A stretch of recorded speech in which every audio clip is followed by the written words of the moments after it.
तो इसी पर बात करेंगे। मेरे साथ कौन कौन से खास मेहमान जुड़े हुए हैं। के शर्मा जी, भारतीय जनता पार्टी के राष्ट्रीय प्रवक्ता मेरे साथ हैं। डॉक्टर अनुराग भदौरिया, समाजवादी पार्टी के राष्ट्रीय प्रवक्ता मेरे साथ हैं। मेरे साथ विनय मिश्रा जी हैं, एमएलए हैं आम आदमी पार्टी के और स्पोक्स पर्सन हैं आम आदमी पार्टी के। ए वाजपेयी जी, लोक जनशक्ति पार्टी रामविलास पासवान के प्रवक्ता हैं। और शुरुआत मैं रविंद्र से करता हूं, मेरे सहयोगी मेरे साथ जुड़े हुए हैं। रविंद्र, कितनी संभावना है कि आखिरी सत्र हो 17वीं विधानसभा लोकसभा का? देखिए, जो विधानसभा चुनाव होने वाले आप उस पर गौर करिए। राजस्थान में बीजेपी के पास कोई नेता चेहरा नहीं है जिसको बनाया जा सकता है। मध्य प्रदेश में शिवराज सिंह चौहान जीत दिला पाएंगे, इसकी उम्मीद बीजेपी को भी काफ़ी कम लग रही है। और छत्तीसगढ़ में तो कोई है नहीं। तो जाहिर सी बात है ये तीनों राज्यों में मोदी, प्रधानमंत्री नरेंद्र मोदी के चेहरे पर चुनाव होने वाले हैं। इसलिए कहीं ना कहीं एक तो ये फैक्टर हो सकता है। दूसरा फैक्टर कि INDIA अभी तीसरी बैठक कर रही है और जैसा कि आपने कहा कि कुछ नहीं उनके सामने अभी फिलहाल एक तरह से शून्य है। ऐसे में उनको और ज़्यादा समय न मिले क्योंकि 6-7 महीने बाद लोकसभा के चुनाव होंगे। ऐसे में उनके पास काफ़ी समय होगा और 450 सीटों का जो लक्ष्य रखा है कि एक ही उम्मीदवार होंगे, उसको कहीं ना कहीं एक तरह से पार्टी कहा जाए, के शर्मा बेहतर बताएंगे कि उस पर पलीता न लगाने की कोशिश भी ये कर सकते हैं। और प्रधानमंत्री नरेंद्र मोदी का रेटिंग जो सर्वे आते हैं, आपने देखा कि नेशनल स्तर पर या फिर इंटरनेशनल स्तर पर अलग अलग एजेंसियों से, उसमें कहीं ना कहीं विपक्षी दलों से कहीं आगे दिखाई दे रहा है परसेंटेज वाइज भी और लोकप्रियता के। तो ये कई ऐसे फैक्टर हैं जिस पर लग रहा है कि ये आखिरी सत्र होगा और प्रधानमंत्री नरेंद्र मोदी 22 सितंबर को एक लंबा चौड़ा भाषण देंगे लोकसभा में और देश को एक तरह से संबोधित करते हुए कि 9.5 साल में उन्होंने क्या उपलब्धियां हासिल की है, देश की जनता को क्या दिया है और अगले 5 साल का रोड मैप क्या होगा। क्योंकि लगातार वो कह रहे हैं कि जो तीसरा टर्म होगा, तीसरी अर्थव्यवस्था बनेगी। तो आप देखिए कि कहीं भी प्रधानमंत्री नरेंद्र मोदी शाइनिंग इंडिया की बात नहीं करते हैं, अमित शाह नहीं करते, बल्कि गांव, गरीब और महिलाओं की बात किया जाता है और किसानों की बात की जाती है। तो ये पिछले 9 साल से ये जताने की कोशिश की गई थी जो 2004 की गलतियां रही है वो हम दोहराएंगे नहीं। और दूसरी बात दीपक जी, आप अच्छी तरह जानते हैं कि 2004 में एक बड़ा फैक्टर ये भी था कि 180 लगभग जो सांसद थे उसमें अधिकतर को टिकट दिया गया था। 90 करीब सांसद हार गए थे क्योंकि उस समय तक बड़े बड़े नेताओं की ये हिम्मत नहीं हुई कि सांसदों को टिकट काटा जाए और 50 नए उम्मीदवार जीते थे। तो इस बार ऐसा नहीं होगा क्योंकि मोदी शाह का जोड़ी आप जानते हैं कि किस बेदर्दी से कैंची चलाते हैं। जिनके खिलाफ एंटी इनकम्बेंसी है क्षेत्र में, उनका पत्ता साफ, यानी बड़ी संख्या में जो एंटी इनकम्बेंसी सांसदों के खिलाफ होगा, क्योंकि पार्टी का मानना है कि प्रधानमंत्री नरेंद्र मोदी या सरकार के खिलाफ वैसा माहौल नहीं है जो 2004 में दिख रहा था। तो हो सकता है अगर कोई नाराजगी होगी सांसदों के खिलाफ होगी, उनका पत्ता साफ करिए और प्रधानमंत्री नरेंद्र मोदी की सरकार की उपलब्धियां पीएम मोदी के चेहरे पर न सिर्फ विधानसभा चुनाव बल्कि लोकसभा चुनाव में ही पार पाया जाए और कई ऐसे उपलब्धियों को गिनाया जाएगा जो आप देखेंगे 22 सितंबर को। इसलिए बहुत संभावना जताई जा रही है कि आखिरी सत्र होगा, उसके बाद कैबिनेट की बैठक में 17वीं लोकसभा को भंग कर नए चुनाव की घोषणा कर दी जाएगी। ठीक है रवि, मैं आपसे समझना चाहता हूं, आज सबसे बड़ा पॉलिटिकल इवेंट तो इंडिया की बैठक था ना। ये जो एक के बाद एक खबरें गिरी हैं, उसके बाद इंडिया की बैठक तो बैकड्रॉप में चली गई। यही स्ट्रेटेजी तो नहीं है सरकार की कि एक के बाद one nation one election, UCC भी, महिला बिल भी, उसके बाद सत्र का आखिरी सत्र भी, विशेष सत्र भी, सब हो गया है कुछ घंटों के अंदर। बिल्कुल बिल्कुल दीपक जी, राजनीति में पॉलिटिक्स में कहते हैं परसेप्शन और प्रोपेगेंडा, दो चीज़ बड़े मायने रखते हैं। और परसेप्शन में आप अपना काम सुधारते हैं, दूसरे का परसेप्शन बिगाड़ते हैं, और दूसरा प्रोपेगेंडा के जरिए आप किस तरह से अपनी बातों को फैलाते हैं और दूसरे के खिलाफ दुष्प्रचार करते हैं, उसको डिमीन करते हैं। तो अभी बैठक चल रही है, हालांकि बैठक थोड़ी देर में खत्म होने वाली है, लेकिन जयराम रमेश जैसे ही ये खबर आई कि स्पेशल सत्र बुलाया जा रहा है, उन्होंने ट्वीट कर इस बात को कहा कि ये जानबूझकर इंडिया की बैठक है उससे दिमाग हटाने के लिए, मीडिया का ध्यान भटकाने के लिए सब कुछ किया गया है। और आप जानते हैं कि इससे पहले ममता बनर्जी ये कह चुकी हैं कि दिसंबर में चुनाव हो सकते हैं, नीतीश कुमार ये कह चुके हैं कि दिसंबर में चुनाव कराए जा सकते हैं लोकसभा चुनाव के। लेकिन दीपक जी, जो रविंदर कह रहे हैं उससे मैं थोड़ा सा अलग राय रखते हुए एक बात बताना चाहूँगा कि 2 चुनाव हुए हैं देश में। 1977 का चुनाव जिसमें इंदिरा गांधी के पास सारी रिपोर्ट थी, IB उनको जानकारी दे रही थी कि वो चुनाव जीत रहे हैं, इसलिए उन्होंने पहले चुनाव करा लिया, वरना वो चुनाव नहीं कराती और राष्ट्रपति शासन और दिन रहता, इमरजेंसी लागू रहता। उसी तरह से 2004 का चुनाव, मैं आपके साथ उस समय चैनल में काम कर रहा था, मुझे आज भी याद है 2004 का चुनाव कि जब नतीजे आ रहे थे तो किस तरह से जो NDA के लोग थे उनकी हालत ख़राब होती जा रही थी। तो प्री इलेक्शन कराने के 2 जो चुनावी समय रहे और दोनों उसका खट्टा अनुभव रहा है सरकारों को, चाहे इंदिरा गांधी की सरकार हो चाहे अटल बिहारी वाजपेयी की सरकार हो। अब सरकार अगर ऐसा फैसला करती है, लेकिन ऐसा कोई जल्दबाजी दिख नहीं रहा है चुनाव कराने का, लेकिन फिलहाल ऐसा लग रहा है कि कहीं ना कहीं इंडिया गठबंधन की जो बैठक है उसको जो खबर खबर मिलनी चाहिए, उसको जो फुटेज मिलना चाहिए, उसको रोकने के लिए इस तरह का एजेंडा लाया गया है। ये इनके नेताओं का मानना है, इंडिया गठबंधन के नेता इस बात को स्वीकार कर रहे हैं। लेकिन अगर तैयारी की बात करें तो इंडिया गठबंधन भी अपनी तरफ से तैयारी कर रहा है, और उसी तरह से आप तो साक्षात गवाह हैं, आपसे क्या चीज़ अलग बताया जाता। उस समय भी जो अटल बिहारी वाजपेयी के सामने सोनिया गांधी का कद बहुत बड़ा कद नहीं माना जाता था, उस समय भी इस गठबंधन को बहुत कम आंक के चला जा रहा था। तो सारी स्थितियां कमोबेश उसी तरह की हैं। लेकिन क्या सरकार सोचती है, और एक बड़ी खबर आई कि चुनाव आयोग क्या ऐसी स्थिति में चुनाव कराने के लिए तैयार होगा कि अगर लोकसभा को भंग करती है सरकार इस सत्र में, विशेष सत्र में बुला के, तो चुनाव आयोग के जो लोग हैं उनसे जो हमारी बात हो रही है सूत्रों से, उनका कहना है कि हमारे लिए 2 महीना सफिशिएंट है, हम चुनाव करा सकते हैं। और उसका एग्जाम्पल भी उन्होंने दिया। ठीक है, उसका एग्जाम्पल उन्होंने पिछली बार सिर्फ एक छोटा सा एग्जाम्पल दिया कि तेलंगाना की सरकार ने अचानक विधानसभा भंग कर दिया, जिसका चुनाव लोकसभा चुनाव के साथ होना था, लेकिन उसको हमने विधानसभा चुनाव के साथ कराया। रवि, दोनों एग्जाम्पल आपने सही बताया। और हमारे यहाँ जब हम गली मोहल्ले में क्रिकेट खेलते थे तो जिसका बैट होता था वो बोलता मैं ही बैटिंग करूंगा, बॉलिंग नहीं करूंगा, फील्डिंग भी नहीं करूंगा। तो यहाँ पे जो है बैटिंग जो है मोदी जी का बैट है, और वो खेले जा रहे हैं, खेले जा रहे हैं, खेले जा रहे हैं। रवि आप भी जुड़ा रहिए, रवि आप भी जुड़े रहिए। मैं दोनों एक एक पॉलिटिकल एक्सपर्ट से पूछाता हूँ। अनुराग भदौरिया जी, ये इतनी सारी खबरें आज ही गिरनी थी, तभी गिरी जब इंडिया की बैठक हो रही है, ये क्या हो रहा है सर? मोदी सर कह रहे हैं कि हम ना खेलेंगे ना खेलने देंगे। समझ जाओ, हम तो खेलने नहीं देंगे इंडिया वालों को। लेकिन आप समझ जाओ, आप तो समझ जाओ, इसलिए इंडिया जीत गई है। ये साफ भारतीय जनता पार्टी की परेशानियां और ये खबरें कि खबरें आज के दिन ही लाएंगे, इसी समय रिलीज होगी, इसके मतलब पेट में दर्द शुरू हो गया है। और याद रखिए, जब सामने वाला जो कहीं ऐसा ना ये दर्द आपके पेट में होने लगे अनुराग भाई, कहीं ऐसा भी हो सकता है कि ये दर्द आपके पेट में होने लगे थोड़ी देर में। देखिए, नहीं, इंडिया का मतलब होता है, इंडिया का मतलब होता है कि भारत की मूल आत्मा को बचाना, भारत की सभ्यता संस्कृति को बचाना, लोकतंत्र को मजबूत करना, यह है इंडिया का मतलब है। इंडिया का देखिए, ये लोकतंत्र है। यहाँ पे ये कोई अमेरिकन नहीं है कि यहाँ पे 2 पार्टियां हैं, एक डेमोक्रेटिक है तो एक रिपब्लिकन है, और दोनों कोई भी, यहाँ तो डिफरेंट पार्टियां हैं, डिफरेंट विचारधारा के लोग हैं, और सभी एक साथ आए हैं, और सभी एक साथ मिलकर देश को आगे ले जाना चाहते हैं। वो किसानों की बात कर रहे हैं, महंगाई की बात कर रहे हैं, बेरोजगारी की बात कर रहे हैं, महिला समस्या की बात कर रहे हैं, युवाओं की बात कर रहे हैं कि हमें देश को कैसे आगे बढ़ाना। अच्छा, एक बात बताइए अनुराग भाई, आपको स्पोक्स पर्सन बने वो कितने साल हुए? कितने साल से आप राष्ट्रीय प्रवक्ता हैं समाजवादी? 7-8 साल से तो हैं। वो तो मुझे भी याद नहीं है। अच्छा, आपको भी याद नहीं है, चलिए अच्छा है, बिल्कुल है। पर मैं बता रहा हूं, आपकी लाइन ना कभी बदलती नहीं है, सेम ही पिच पे, सेम ही विकेट, सेम ही बॉल, सेम ही शॉट, और दे दनादन।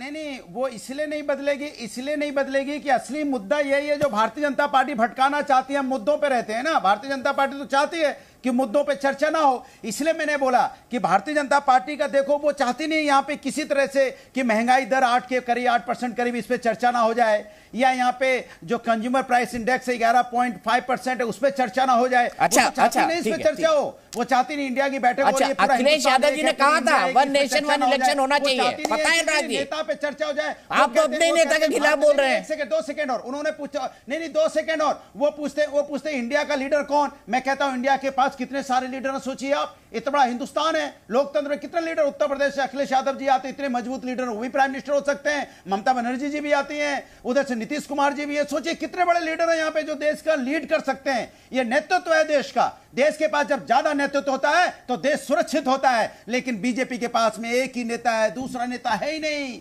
वो नेता विहीन हो गई है भारतीय जनता पार्टी, दूसरा नेता ही नहीं है। सोचो कितनी चिंता की बात है, कितनी बड़ी पार्टी में दूसरा नेता नहीं है। जब दूसरा नेता नहीं होता है तो वो उसको बोलते हैं कि नेतृत्व विहीन पार्टी। जहां कई नेता होते हैं इसके मतलब कोई भी पार्टी को संभाल सकता है, कोई पार्टी को लीड कर सकता है, क्योंकि सभी में क्षमता है। इसीलिए कहते हैं ना हमने, बेला, गुलाब, जूही, चंपा, चमेली, फूल अनेक, माला एक, सभी में एक साथ पिरो दिए जाते हैं, वो माला होती है। हम विभिन्न भाषाओं से आते हैं, विभिन्न धर्मों से आते हैं, विभिन्न पार्टियों से आते हैं, विभिन्न प्रदेशों से आते हैं, लेकिन हम सब एक हैं, एक जगह बैठे हैं, उसको इंडिया कहते हैं। उसी को इंडिया कहते हैं कि सब कुछ एक साथ होने के बावजूद भी हम इंडिया हैं। यही इंडिया है। मान लिया अनुराग भाई आपकी बात। एक लीडर, दूसरा कोई लीडर नहीं। सोचिए आप, ये है भारतीय जनता पार्टी। ठीक है, अब मैं केके जी, आपकी परमिशन हो केके जी से जवाब ले लूं इसका। अब वो समझेंगे नहीं इसका मतलब क्या होता है, इंडिया का मतलब क्या होता है, मूल आत्मा क्या होती है, संस्कृति संस्कार क्या है, मतलब ही नहीं होगा क्या करना। वो नेता का मतलब भी नहीं समझेंगे। अभी उनसे पूछेंगे मध्य प्रदेश में नेता कौन, तो इधर उधर देखने लगे, कहां किधर, बोले छत्तीसगढ़ में, छत्तीसगढ़ किधर, राजस्थान में, राजस्थान, दीपक जी बोलो, राजस्थान, मैं सुनाई नहीं दे रहा। अनुराग जी को पूरा भड़ास निकाल दीजिए सर, भरे हुए होंगे दिन भर के। कमाल है आज तो अनुराग भाई आप ही की तकरीर होगी, मैं डिसाइड करके आया हूँ। आज सिर्फ अनुराग भाई बोलेंगे। पार्टी का जो चेहरा है वो दिखा रहा हूँ आपको।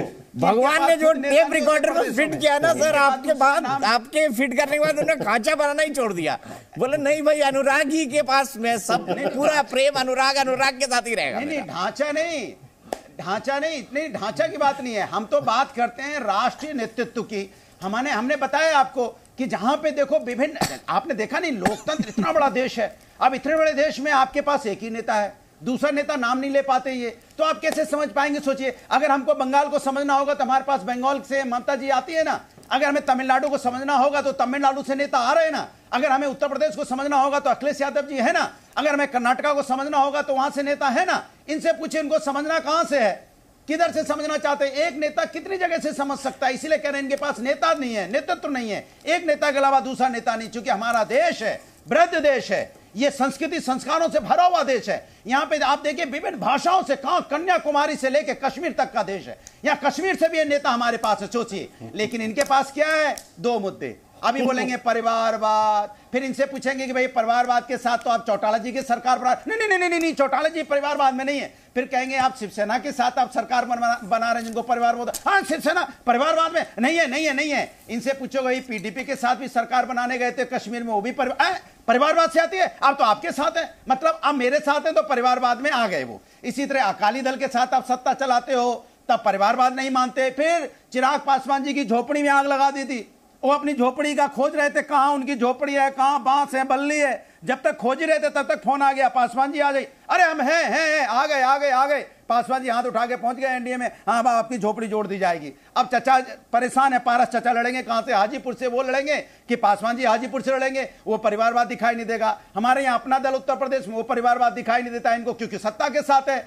निषाद पार्टी इनके साथ है, वो परिवारवाद में दिखाई नहीं पड़ती है। और एक और है नेता राजभर जी, जिनका पता नहीं चलता किधर जा रहे हैं, वो बीजेपी को गली गली गरियाते घूम रहे थे। तब तक फोन आ गया, आप आ जाओ एनडीए में। आ गए सर, आ गए, हम तो खोज ही रहे थे इतने दिन से। चलो अनुराग भाई अब आगे बढ़ते हैं ना। सोचो आप, इनको यही नहीं पता है कि इनके पास परिवारवाद का मतलब नहीं समझते, भ्रष्टाचार का मतलब नहीं समझते। ये भ्रष्टाचार जिनको आरोप लगाते थे, भ्रष्टाचार का आरोप जिनके ऊपर लगाते थे, उनको लाके मंत्री बना दिया। ये कैसे लोग हैं भैया? हरियाणा में इनकी सरकार, वहां दंगे हो जाते हैं, उसमें ये बोलने को तैयार नहीं, तो खोजते हैं किसकी गलती है। अरे सरकार की गलती है, सरकार वहां पे, विपक्ष की गलती कैसे हो सकती है? जब प्रशासन आपका है तो आप अपनी जिम्मेदारी लीजिए। भारतीय जनता पार्टी कोई जिम्मेदारी लेने को तैयार नहीं। ठीक है, अब चले आगे सर, आप क्या आदेश हो तो उंगली उठाते हैं ना, इस नहीं आप आगे जाइए, लेकिन इनके पास जवाब नहीं होगा। नहीं है के शर्मा जी को बिल्कुल जवाब नहीं है। के शर्मा जी क्या कहेंगे अनुराग भदौरिया जी की लाइन और लेंथ आक्रामक है आज? देखिए, मैं दीपक जी बस इतना सा आपसे अनुरोध करूंगा कि अनुराग भदौरिया ने अपनी पूरी खरास उतार दी और अच्छा है कि आपने खूब टाइम दिया। बस इतना अनुराग जी कृपा करें कि अब बीच में किसी के न बोले।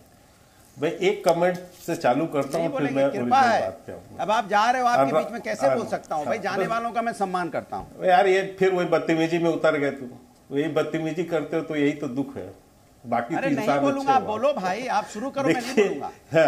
सुन, हाँ शांति रखो। जितना भी बातें अनुराग भदौरिया ने कही, बस एक हंसी के नोट पे कहता हूं दीपक भाई, इसमें से 2 लाइन भी यदि अखिलेश यादव को सिखा दिए होते तो भगवान उन्हें कम से कम उत्तर प्रदेश का नेता तो बना ही दिए थे। 2 लाइन भी नहीं सीख पाए अखिलेश यादव इनके उसके, जितना ये बोलते हैं, क्योंकि उन्हें पता है कि ये जो कुछ भी बोलते हैं उसकी कोई लाइन लेते नहीं है, ना राजनीति में इसका कोई स्थान है। खैर, ये इनके अपना मसला है। मैं इतना ही कह सकता हूं केवल कि आपने जो विषय स्टार्ट किया कि 24 इतने जो है न्यूज़ आ गए, इतने सारे बातें आ गई, जाके इनकी बैठक हो, ये न्यूज़ किसने क्रिएट किया है?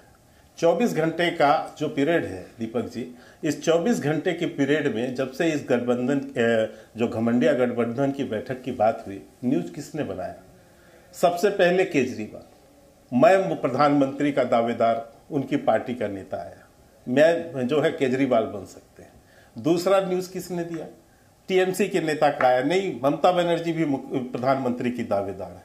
सपा से जो है इनके ही प्रवक्ता, इनकी सहयोगी, उन्होंने भी दावा ठोका कि मैं जो है अखिलेश यादव बन सकते। तो ये आपने केवल यही नहीं, आप सपा का देख लीजिए, केजरीवाल का देख लीजिए, आप शिवसेना के उद्धव गुट का देख लीजिए, कांग्रेस का देख लीजिए, सब तरफ से, इधर नीतीश कुमार का देख लीजिए, वहां पोस्टर। तो ये सारा न्यूज किसने गिराया? ये सारा न्यूज तो यही लोग दे रहे हैं ना देश की जनता को, और अपने ही जो है गठबंधन की सबसे ज्यादा हंसी उड़वा रहे हैं कि एक अनार 100 बीमार की कहानी जो है गठबंधन, घमंडिया गठबंधन में देखने को मिल रही। हर पार्टी एक दूसरी पार्टी को अपनी हैसियत दिखा रहा है कि तुम कहीं के कुछ नहीं हो, मैं हूं, तुम कहीं के कुछ नहीं हूं, मैं हूं। तो इनके न्यूज देने का काम इनका है। तो इससे बड़ी और मैं क्या कह सकता हूं, किसने दिया? यदि 24 मैं गलत कह रहा हूं तो आप टोक दीजिएगा। दूसरी बात, अभी मुझे भी बोलने दीजिए सर, बहुत सारी बातें यहाँ ये सुना के चले जा रहे हैं, तो हमकी तो कुछ बता दें इनके संदर्भ में। मैं केवल इतना पूछना चाहता हूं, ये इंडिया, ये जो घमंडिया गठबंधन के 3 बैठक हुए हैं, एक जरा इनसे, अखिलेश जी से इनसे पूछिएगा कि इस तीनों बैठक में अभी तक क्या हुआ है। एक परिणाम बताएं कि इस 3 बैठक जो पिछले 3 महीने से बैठकें चल रही हैं और नीतीश कुमार जो 6 महीने से चप्पल घस रहे हैं इस गठबंधन के लिए, अभी तक क्या फैसला हुआ है? एक फैसला ये बता दें उसके अंदर। अच्छा पॉइंट है, मैं पूछूंगा ये सवाल। कम से कम कुछ तो उसमें से रिजल्ट। और दूसरी बात, जो इनके बीच में अभी देखिए, मैंने इनके जो प्रोफेसर साहब हैं वो भी, ये तो यहां बहुत सारी बात गाते हैं, लेकिन अखिलेश यादव से पूछिए, कभी उन्होंने कोई मुद्दे की बात की है? किसी मुद्दे पर इन्होंने कभी कोई प्रश्न उठाए हैं? लेकिन ये क्योंकि यहां पर आके इनको इधर की उधर की बातें करनी, इनको पता है कि मैं तो भाई बुलेट ट्रेन की तरह बोलूंगा, कोई क्या करेगा, कोई बोलेगा तो बीच में चिल्लाऊंगा। तो इसलिए आपसी क्या है इनके यहाँ की जो विवाद है आपस का, ये खुद चाहते हैं। और मैं एक और हंसी की बात बताता हूं सर, यदि एक कोई भी समझदार व्यक्ति हो कि गठबंधन की आपकी बैठक, आप कह रहे हैं इतना महत्वपूर्ण बैठक, इतना महत्वपूर्ण, आप विषय क्या चुन रहे? ठीक है, आप एक पेपर रिलीज के माध्यम से, एक पेपर के माध्यम से आज प्रेस कॉन्फ्रेंस करने लग गए। तो आप अपने ही पैरों में कुल्हाड़ी मारते हैं, आप अपने ही सब कुछ करते हैं और दोष देने लगते हैं भारतीय जनता पार्टी को, दोष देते हैं आप सरकार को। अरे भाई, आपस में समझौता करो, आपस में बात करो। अपना वो घमंडिया गठबंधन में जो सारे भ्रष्टाचारी जो बैठे हैं, जिनका डीएनए ही भ्रष्टाचार का है, उसकी बात करो ना। अभी ये IANDI क्या क्या गिना रहे थे। मैं इतना ही पूछता हूं भाई, आप इतना ही और बता के जाना कि यूपीए जो कलंकित था भ्रष्टाचार के नाम से, यूपीए जो कलंकित था तुष्टीकरण के नाम पर, यूपीए जो कलंकित था वंशवाद के नाम पर, आखिर आपको क्या मजबूरी पड़ी? ठीक है, मैं ब्रेक के लिए रुक रहा हूं। अफसोस मैं दोनों रिपोर्टर के पास चला गया था तो एक कई सारी खबरें आई। एक विशेष सत्र हो रहा है संसद का, जो हनुमान, जो हमारे गणेश चतुर्थी आने वाली है, ठीक उसी के वक्त जो है ये हो रहा है। और क्या नई संसद में होगा, इस पर भी चर्चा हो रही है। बीच में ये भी आया कि 1 नेशन 1 इलेक्शन आ सकता है, UCC आ सकता है, महिला बिल आ सकता है और कई सारी महत्वपूर्ण चीजें आ सकती हैं। और आज ही INDIA की बैठक थी। आप समझ गए होंगे कि कैसे एक के बाद एक खबरें आती रही और खबरों में यही चलता रहा। और फिर आखिर में सबसे बड़ी खबर आई कि क्या ऐसा हो सकता है कि लोकसभा के चुनाव विधानसभा के साथ ही हो जाए, यानी अभी ये सत्र जो है आखिरी सत्र हो। कई तरह की अटकलें लगा दी गई। इसी पर हम बात कर रहे हैं और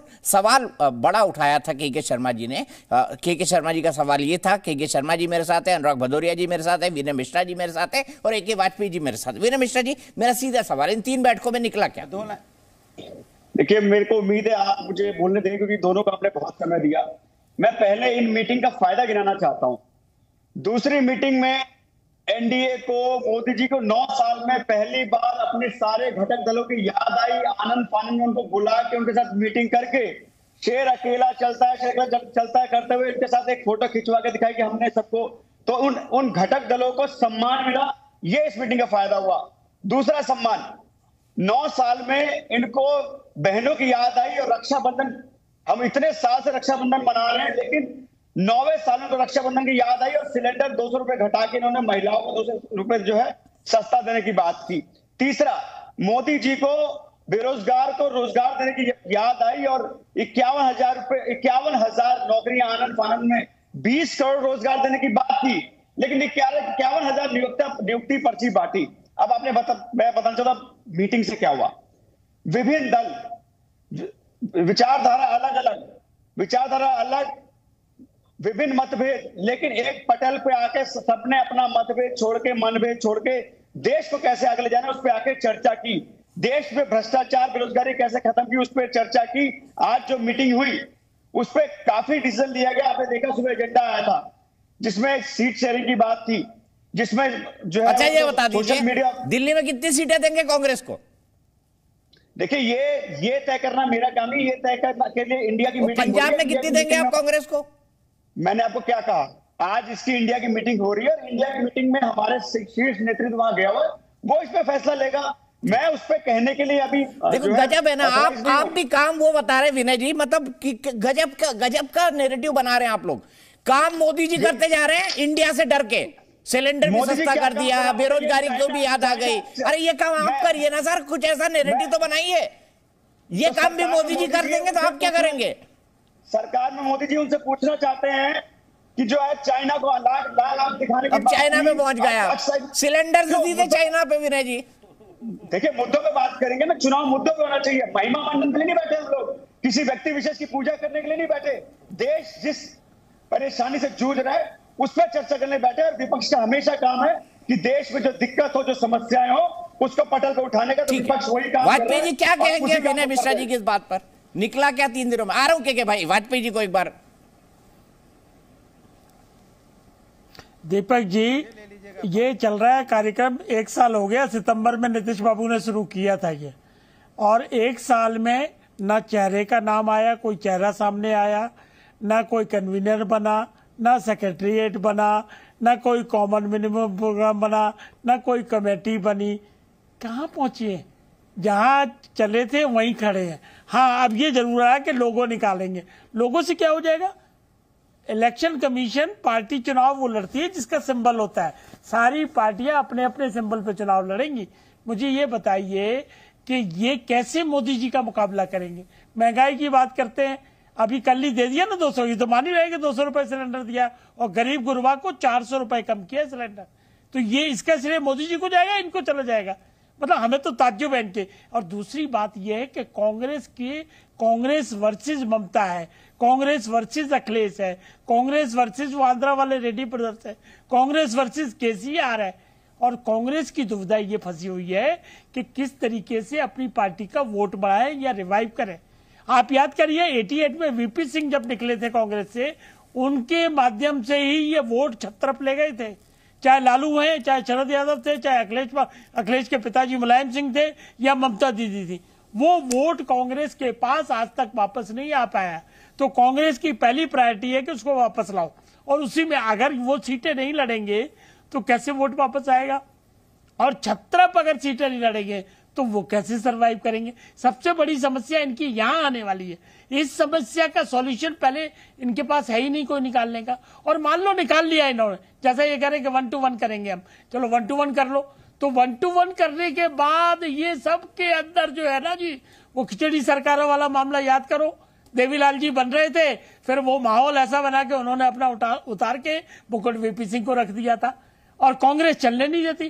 कांग्रेस का इतिहास देख लीजिए, अगर उनका प्रधानमंत्री नहीं बनेगा तो वो कभी भी टांग खींच लेती है, किसी भी ग्राउंड पे खींच लेती है। ये तो इतिहास की बातें हैं। ठीक है, हमारा सीधा कहना है कि मोदी सरकार ने जो 9 साल में काम किए, उस काम के बेस पे जनता के बीच में जाएगी। और ये सेशन बुलाया जा रहा है, इसमें यह भी पता चला है सूत्रों से, आप लोगों के जो सूत्र हैं, कि 1 नेशन 1 पोल की बात कर रहे हैं। अगर 1 नेशन 1 पोल होगा तो देश का कितना भला होगा। लॉ कमीशन ने रिकमेंड किया हुआ है, नीतीश बाबू के बयान है, अखिलेश बाबू के बयान है, उद्धव ठाकरे के बयान है, ममता के बयान। मैं एक सवाल पूछना चाहता हूं वाजपेयी साहब से। ये हो गया तो सारा ही मामला गड़बड़ हो जाएगा। तो देश हित के सबसे पहले है मोदी जी के लिए, और उसी में सोचते हैं, ठीक है, उसी में काम। विनय मिश्रा जी वो सीधा सवाल उठा रहे हैं, काम तो फिर भी मोदी जी कर रहे हैं। वाजपेयी जी से पूछना चाहता हूं, हाजीपुर से चिराग पासवान जी चुनाव लड़ेंगे कि उनके चाचा चुनाव लड़ेंगे? इसका भी जवाब दे दे लगे हाल इसी शो में। अरे यार वो देश की चिंता की बात कर रहे हो ना, हमें चुनाव की चिंता देश की चिंता करनी है, जनता की चिंता करनी है, अपने चुनाव की नहीं करनी, अपने चुनाव की नहीं करनी, बिल्कुल नहीं करनी। Sorry, no answer, no answer, हमें नहीं करनी चुनाव की, इसीलिए हमें चुनाव की चिंता नहीं करनी, देश की जनता की चिंता करनी। और मोदी जी कर रहे हैं, बखूबी कर रहे हैं। कहाँ से लड़ेगा मोदी जी कर रहे हैं तो बगल झांकने लगा। अरे मेरे भाई अखिलेश जी, अरे मेरे भाई अनुराग आप जी, तो कहीं से भी मेरे लड़ प्रिय लेंगे। अनुराग भाई, मेरे प्रिय अनुराग भाई, इंडिया वालों को तो बोलने दीजिए, एक ही गठबंधन है, आप उनके भी बीच में टपक रहे हैं। विनय मिश्रा अपनी बात रख रहे हैं, उसके बीच में ही बोल रहे हैं, कैसे चलेगा आपका गठबंधन है? टीवी में ही बहस नहीं कर रहे दे रहे आप विनय मिश्रा जी को। वाजपेयी जी के मैंने समय वाजपेयी जी को बोल रहा था कि वाजपेयी जी भैया दूसरों से तो बहुत पूछते हो, आपसे पूछ लिया जाता है तो कहने लगते हो नहीं नहीं नहीं नहीं नहीं नहीं नहीं नहीं, मैं तो राष्ट्र की बात कर रहा हूँ। पूछो ना, क्या पूछो, पूछो क्या पूछ रहे हैं? बहुत पूछते हो, अरे पूछिए ना अनुराग जी, पूछो क्या पूछ रहे हैं? अभी पूछोगे तो हम बताएंगे ना, हम बताएंगे, जवाब देंगे ना, हाजीपुर हम बताएंगे, जवाब अनुराग देंगे जी पूछ रहे हाजीपुर से कौन लड़ेगा? इंक्वायरी पेंडिंग है। अरे आपका क्या लेना ना देना हाजीपुर से अनुराग भाई, जबरदस्ती। रिवर फ्रंट की इंक्वायरी पेंडिंग है, रिवर फ्रंट की इंक्वायरी पेंडिंग है, राम गोपाल के लड़के की इंक्वायरी इन्वेस्टिगेशन पेंडिंग है। कृपया ध्यान रखिए, एक लाइन सुन लो, कृपया ध्यान रखिए, अरे एक लाइन कृपया ध्यान रखिए, इन्वेस्टिगेशन पेंडिंग है रिवर फ्रंट की। जो 2000 रुपए की चीज 2 लाख में मंगाई है आपने, वो लाइटें जो है 2000 वाली 2 लाख की मंगाई थी, वो सारी इन्वेस्टिगेशन पेंडिंग है। अच्छा ठीक, अब एक लाइन सुन लो। अच्छा एक है वो इन्वेस्टिगेशन पेंडिंग है, उसको बेल कराओ जाके एंटीसिपेटरी। क्या कर रहे हो? क्यों चिल्ला रहे हो अनुराग जी, क्या कर रहे हो? अरे नहीं सुनना है, बेल कराओ जाके, बेल कराइए जाके एंटीसिपेटरी। क्या करने जा रहे हो? किस बात की? अरे भाई अक्षय कुमार जो राम गोपाल के पुत्र हैं, उनकी भी बेल कराओ। सारी इन्वेस्टिगेशन पेंडिंग है, उसको ठीक कराओ पहले, फिर बात करना। भ्रष्टाचार में डूबे हुए लोग हो, ये ध्यान रख लो। अब सुन लो ना, हो गया बस, यही तो आता है, इससे ज्यादा क्या आता है? अब सुन लो मेरी बात, जाके कह दो। अब सुन तो लो, अब सुन लो, बोल दिया तो सुन लो। पंजाब में यार सुन तो लो भाई मेरे भाई, सुन लो। दीपक जी मैं एक बात कहना चाहता हूँ, पहले आप अनुराग भदौरिया जी से टाइम मांग लीजिए, आपके गठबंधन वाले हैं सर, वो टाइम नहीं दे रहे आपको। सुन लो, एक लाइन सुन लो, एक लाइन सुन लो, एक लाइन सुन लो। जाके 4 मंत्री बंद है, 4 मंत्री। मैं इसका जवाब देना चाहता हूँ। अरे यार आप क्या बोल रहे हो? अरे वो छोड़ दो ना शोले, बेल कराओ जाके। क्या कर रहे हो? बीच में बोल रहे अरे शोले क्या करेंगे भाई? एंटीसिपेटरी बेल कराइए जाके। अमिताभ बच्चन शोले ठीक है, अभी आप चुप हो जाओ, अब चुप हो जाओ, मैं बोल लूं अपनी बात। जाके कह दो, हम आपके हित की बात कर रहे हैं, पहले बेल करा दीजिए। मोदी नहीं मानने वाले, वो भ्रष्टाचार के छोड़ने वाले नहीं है। अरे क्या दिमाग, आपको क्या दिक्कत हो गई है? क्या परेशानी हो गई भाई? आप क्या हो गया? कुछ गड़बड़ा गए क्या? भ्रष्टाचार में कोई समझौता नहीं होगा क्या कुछ? अरे भ्रष्टाचार ठीक है, तो आप बैठिए चुपचाप। मोदी जी का डिक्लेयर्ड है बोला। अरे कुछ भी बोलते हैं अनुराग भाई, आपके साथ सम्मानित प्रवक्ता है वो, कुछ भी मत बोलिए ना। आए बाय साए, आप भी तो आए बाय साए बक देते हैं जब मन आता है। सुन ही नहीं रहे भाई मेरी बात, आए बाय साए रटे जा रहे। मैं कुछ कह रहा हूं, सुन लो। मैं तो कह रहा हूं, जाके कह दो शोलों से, चिंगारियों से फूल इस बार खिले हैं बड़ी तैयारी से, इसलिए आप भूल जाओ इंडिया एक। अरे कमल का फूल ही खिलेगा, वही कह रहे हैं वाजपेयी जी, फूल तो खिलेगा पर कमल का खिलेगा। फूल भी याद कर रहे हैं आप। फूल खिलेगा प्यार का, मोहब्बत का, देश में भाईचारे पूरी दिल्ली में लगा है, और इंडिया का नहीं G20 का लोगो पूरी दिल्ली में लगा है, कमल का वोट चला गया, प्यार का, मोहब्बत का।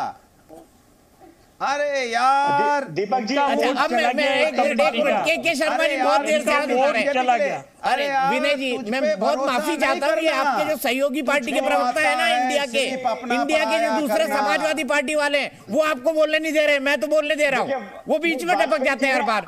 वाजपेयी जी ने आम आदमी पार्टी के 2 मंत्रियों की बात की थी, तो इनसे कहना चाहता हूँ, ये कहते हैं मोदी जी भ्रष्टाचारी को नहीं छोड़ेंगे। इनके कहने का मतलब है मोदी जी अपनी पार्टी में सबको शामिल करेंगे, रात को 70,000 घोटाला की बात करेंगे, सुबह उसको डिप्टी सीएम बनाएंगे, मंत्री के खिलाफ जो है, जो दूसरी पार्टी रहेगी उसके खिलाफ किताब निकालेंगे, अगले दिन अपनी पार्टी में शामिल करके उसको मुख्यमंत्री बनाएंगे। तो इनका कहने का मतलब है मोदी जी भ्रष्टाचारी को सबको अपनी पार्टी में लेंगे और सबको सर्टिफिकेट देंगे। गर्व है मुझे मनीष सिसोदिया पे, जो डरे नहीं, इनके एजेंसी के दबाव में नहीं आए। आज मनीष सिसोदिया आम आदमी पार्टी छोड़ बीजेपी में चले जाए तो एक दिन में बेल हो जाएगी। तो मुझे गर्व है अपने नेताओं पे, सच के साथ खड़े हैं, सच के साथ लड़ रहे हैं और इन तानाशाही ताकत से लड़ते रहेंगे। चलो अच्छा हुआ आपको मनीष जी का नाम याद तो आया विनय भाई। अच्छा है, मनीष जी का नाम आजकल कम लेते हैं आप लोग। सत्येंद्र जैन का तो लेना ही भूल गए आप। हमारे आपकी पार्टी की याददाश्त सत्येंद्र जैन की याददाश्त जैसी हो गई। वाजपेयी जी की तरह डरपोक नहीं हम लोग की कुर्सी के लिए, जो जिसने हमारे घर में आया लाया उसके पीछे पीछे चले जाएंगे। ठीक है, मुझे अपनी पार्टी में ले लो। केके जी से जवाब ले लेते। केके जी जवाब दीजिए, सबको सुन लिया आपने और फूल खिला दिया है आपने। मैंने एक प्रश्न वो है ना, आपने सुना है ना मोगली वाला गाना, चड्डी पहन के फूल खिलाए, तो अनुराग भाई ने खिला दिया कमल का फूल। नहीं, वो तो सच्चाई आज उनके मुंह से निकल गई, क्योंकि उन्हें पता है साइकिल में फूल, वो तो साइकिल लोहे की होती है, उसमें फूल थोड़ी ना खिलेंगे, वो तो कमल का ही फूल खिलेगा। तो वो सच्चाई उन्होंने स्वीकारा है, अच्छी बात है। वैसे बस आज लेकिन दीपक भाई मैं इतना हंसते हुए कह सकता हूँ एक लाइटर नोट में कि बहुत जल्दी रामलीला आने वाले हैं, उसमें नौटंकी करने वालों की बड़ी जरूरत होती है। अनुराग भाई बहुत अच्छी नौटंकी करते हैं, उनको कहीं ना कहीं स्थान दिला रामलीला में कब से कर रहे हैं। अब दीपक जी अब मेन मुद्दे पर शो लेके वहीं पे शो करेंगे, दीपक जी वहीं बैठेंगे, हम लोग वहीं बैठेंगे, आगे हमारे बीजेपी के प्रवक्ता किरदार में होंगे और हम लोग डिबेट कर रहे होंगे। क्या बात है दीपक जी, आप भी चलिएगा। कहाँ चलूं मैं, अनुराग भाई बता दीजिए। दीपक जी भी चलेंगे। दीपक जी अरे रामलीला दिखाने ले चलेंगे, यहाँ पे बीजेपी के प्रवक्ता किरदार में रहेंगे वहाँ पे। अच्छा ठीक है, सुन लीजिए ना विनय जी, अनुराग जी सुन लीजिए उनकी आपकी बात धैर्य पूर्वक सुनिए। देखिए मैं कहता हूँ, देखिए एक प्रश्न मैंने उठाया और उस प्रश्न का पूरा कोई भी उत्तर जो है नहीं दिया। मैंने पूछा था कि 3 बैठकें हुई उसमें परिणाम क्या निकले, क्या किया, उससे क्या हुआ। एक उत्तर भी नहीं कोई, ना आम आदमी पार्टी के ना भदौरिया जी कोई नहीं दे पाए, क्योंकि सच्चाई ये है कि अभी तक सिर्फ काफी पिए। और पहले वाले यदि लाइटर नोट में कहूं तो राहुल गांधी की शादी कराने की योजना बनी, अब अभी तक क्या हुआ क्या नहीं, लालू प्रसाद यादव ने कहा था, मैंने नहीं कहा था। लेकिन अब देखिए उसके बाद आज तक कोई परिणाम नहीं। लेकिन अभी इन्होंने गिनाया, ये कहने लगे घबरा गए। अरे मैं एक चीज पूछता हूं कि मोदी जी के नेतृत्व में आज 80 करोड़ लोगों को जो अन्न मिल रहा है, ये घबरा के किया। आज जो है 40 करोड़ लोगों को जनधन खाते खुले इस देश में, ये घबरा के हुआ है। और ये 4 करोड़ पक्के मकान गरीबों को मिले, ये घबरा के हुआ। आज 9 करोड़ परिवारों के घर के सामने, घरों में नल से जल पहुंच रहा है, ये घबरा के है। 50 करोड़ लोग आयुष्मान भारत के अधीन उसके अंतर्गत आए, इनका इलाज हो रहा है, ये घबरा के हो रहा है। भारत जो है आज चंद्रयान अपना चंद्रमा में भेजा, ये घबरा के है। गगनयान परसों जाने वाला है, ये घबरा के है। क्या है सच्चाई ये है कि देश के डेवलपमेंट को ये सुन नहीं सकते, समझ नहीं सकते। मैं फिर एक प्रश्न और कहता हूं दीपक जी आपकी अनुमति से, कि आज इसमें से ये जितने गठबंधन के दल बैठे हुए, जितने गठबंधन के, एक को भी मैं कहता हूं कि कोई दावा से ये बात कहे कि हम अपने बल में क्या देश में सरकार ला सकते हैं, एक या इस गठबंधन को सत्ता में ला सकते हैं, एक नेता ये बात बोले। और मैं चुनौती के साथ कहता हूं कि प्रधानमंत्री मोदी जी ने अपने नेतृत्व पर भारतीय जनता पार्टी को 2 बार 2014 में 282 सीटें दिलाकर बहुमत में लाया और दूसरी बार 303 सीटें उनके नेतृत्व में जो है भारतीय जनता पार्टी को देश की जनता ने आशीर्वाद देकर सत्ता में लाया। और बाकी गठबंधन दल की तो बात छोड़ दीजिए, उनकी संख्या मिलाएंगे तो 350 तक आती है। लेकिन इसमें से एक नेता कोई हो जो बताइए, कह सके दावा ठोक के। और अखिलेश अनुराग जी, केवल अखिलेश जी के लिए इतना सा कह देता हूं, दीपक जी बहुत सीनियर जर्नलिस्ट हैं, अखिलेश यादव आज तक अपनी ताकत पर उत्तर प्रदेश में एक बार भी सत्ता में नहीं आए हैं। सुन लीजिए मेरी बात, अभी बीच में मत बोलिए दीपक जी, यदि मैं गलत बोल रहा हूं तो बोलिएगा। बहुत ही मजबूत नेता है, अभी मैं एक मिनट सुन ले भाई, अनुराग मत सुन, आपको बधाई दीपक जी, आपके दर्शकों के साथ ऐसा ना करिए, उनको खत्म करने दीजिए। 20 सेकंड आखिरी के मेरे पास, मेरा वक्त पूरा हो चुका है। के भाई दीपक जी, मैं ये कहना चाहता हूं, 2012 का आपको चुनाव याद होगा, मुलायम सिंह यादव के नेतृत्व में इनकी सरकार आई थी सपा की। वो तो पुत्र मोह में इन्होंने जो है अखिलेश यादव को मुख्यमंत्री बनाया, और 2017 और 22 का चुनाव देखिए अखिलेश यादव के नेतृत्व में ये उत्तर प्रदेश में सरकार में नहीं आए, पटकनी खा गए। दोनों में आज ये प्रधानमंत्री की बात है। मैं यही पर रहूंगा।